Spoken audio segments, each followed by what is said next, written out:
আসসালামু আলাইকুম everyone. Finally পসের listing update চলে আসছে। লিস্টিংয়ের সম্ভাব্য তারিখ কিন্তু তারা অফিসিয়ালভাবে ঘোষণা করে দিয়েছে। তবে এর আগে কিন্তু তারা একটা হিন্টস দিয়েছিল, যেখানে বলেছিল মার্চ মাসের কোনো এক বৃহস্পতিবারে তারা কিন্তু লিস্টিং হবে, এবং সেই হিসাবে কিন্তু তারা তারিখটা জানিয়ে দিল। আর যে তারিখটা কিন্তু অলরেডি আপনারা থাম্বনেলের উপরে দেখতে পেরেছেন।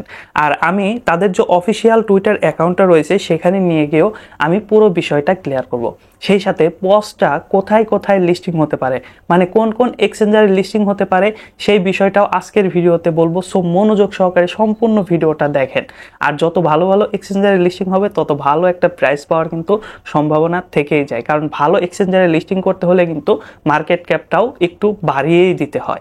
এত কথার সাথে একটা কথা আপনাদেরকে বলতে চাই, আপনারা যদি আমাদের টেক টিউবার রানার টেলিগ্রাম চ্যানেলে এখনও জয়েন না করেন সেক্ষেত্রে অবশ্যই জয়েন করে নেবেন, কারণ পসের যে ছোট ছোট আপডেট আসবে, যেমন ক্লেমের আপডেট আসবে, উইথড্রর আপডেট আসবে, সেই সকল আপডেট কিন্তু আমরা আমাদের টেলিগ্রাম চ্যানেলে পোস্ট করার চেষ্টা করব। সো সেই পোস্টগুলো যদি আপনি পেতে চান বা সেই আপডেটগুলো পেতে চান, অবশ্যই আমাদের টেলিগ্রাম চ্যানেলে জয়েন করবেন। এটার লিঙ্ক আমি ডেসক্রিপশন বক্সে দিয়ে রাখছি, সেখান থেকে আবার বলতেছি অবশ্যই আপনারা সাবস্ক্রাইব করে নেবেন, সেই সাথে পিন করে রেখে দিবেন যাতে করে আপডেট দেওয়া মাত্রই আপনার চোখে পড়ে। তো এইখানে দেখেন পসের যে অফিসিয়াল টুইটার অ্যাকাউন্টটা রয়েছে, এখানে কিন্তু ক্লেম অপশন এখনো অ্যাভেলেবল আসে না, এটা নিয়েও কিন্তু তারা আপডেটটা দিয়েছে। তো এখান থেকে যদি আপনারা পসের যে অফিসিয়াল টুইটার অ্যাকাউন্টটা রয়েছে সেইখানে চলে যান, মূলত এইখানে কিন্তু নতুন আপডেটটা দেখতে পারবেন। আর এই আপডেটটা আসা মাত্রই কিন্তু আমরা আমাদের টেলিগ্রাম চ্যানেলেও দিয়ে দিছি। তো এইখানে দেখেন মূলত 18 তারিখটাকে তারা কিন্তু বেছে নিয়েছে লিস্টিংয়ের জন্য। এখন এইখানে কিন্তু একদম 100% ক্লিয়ারভাবে বলে নাই, তারপরে হয়তো এটা লিস্টিংয়ের আপডেটই হবে, কারণ ক্লেমের আপডেটটাও কিন্তু তারা একই সাথে দিয়ে দিছে। কারণ এইখানে দেখেন তারা ক্লিয়ারভাবে বলে দিছে এবং সাবধানও করে দিছে, claim will be available via pos dot community, মানে পসের যে ক্লেম সেটা কিন্তু অ্যাভেলেবল হবে শুধুমাত্র তাদের যে ওয়েব ভার্সনটা রয়েছে সেইখানে, যেটার লিঙ্কও আমি আমার ডিসক্রিপশন বক্সে দেওয়ার চেষ্টা করবো। আর আপনারা যারা এলিজিবল হয়েছেন তারা এইখানে ঢুকতে পারবেন, কোনো সমস্যা নাই।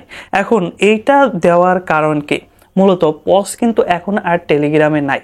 দেখা গেছে অনেকেই কিন্তু ধান্দা করার জন্য, স্ক্যাম করার জন্য পসের নামে বিভিন্ন বট বের করবে এবং সেইখানে ক্লেম করতে বলবে আপনার পস টোকেন।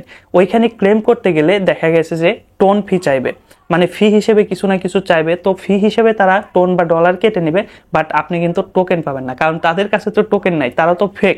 সো এই বিষয়টা কিন্তু তারা এখানে সাবধান করছে। সো ক্লেম আপনারা কোথায় করবেন? শুধুমাত্র তাদের ওয়েব ভার্সনে, যেখানে আমি আপনাদেরকে দেখালাম, শুধুমাত্র এইখানেই কিন্তু ক্লেম অপশনটা পাবেন। এইখান থেকে যদি ক্লেম না করে অন্য জায়গাও থেকে ক্লেম করেন সেক্ষেত্রে কিন্তু আপনি স্ক্যামের শিকার হবেন। এবং এইখানে যখন ক্লেম অপশনটা চলে আসবে তখন কিন্তু এই বিষয়টা আপনাদের সাথে আমি ক্লিয়ার করে দেব এবং কিভাবে ক্লেম করতে হবে সেটা কিন্তু আপনাদেরকে বলে দেব। আচ্ছা, এখন কথা হলো যে পস কোথায় কোথায় লিস্টিং হতে পারে। দেখেন পস লিস্টিং এর বিষয় নিয়ে কিন্তু অনেক গুজব ছড়াইছে, সেই সাথে অনেকেই অনেক কথা কিন্তু বলেছে। সেই হিসাবে বাইন্যান্সে এখনো হয়তোবা তারা কোনো কিছু করতে পারে নাই, বাইন্যান্সের লিস্টিং হওয়ার সম্ভাবনা খুবই কম। তবে বাইবিটের লিস্টিং হওয়ার সম্ভাবনা কিন্তু রয়েছে। সেই সাথে বাইবিট, গেট.আইও, কুকয়েন, তারপরে বিটগেট, এই সকল এক্সচেঞ্জারে কিন্তু এটা লিস্টিং হবে, মানে অনেক এক্সচেঞ্জারে লিস্টিং হবে। এখন পর্যন্ত বাইন্যান্স হয়তো বা কনফার্ম করতে পারেনি, এমনটা কিন্তু পুরো যে তথ্যগুলো বিভিন্ন জায়গায় দেখা যাচ্ছে সেইখান থেকে শিওর হওয়া গেছে। আর যদি বাইন্যান্সের লিস্টিং হয়ে যায় কোনোভাবে তাহলে কিন্তু ভালো একটা কোপ হবে এইখান থেকে।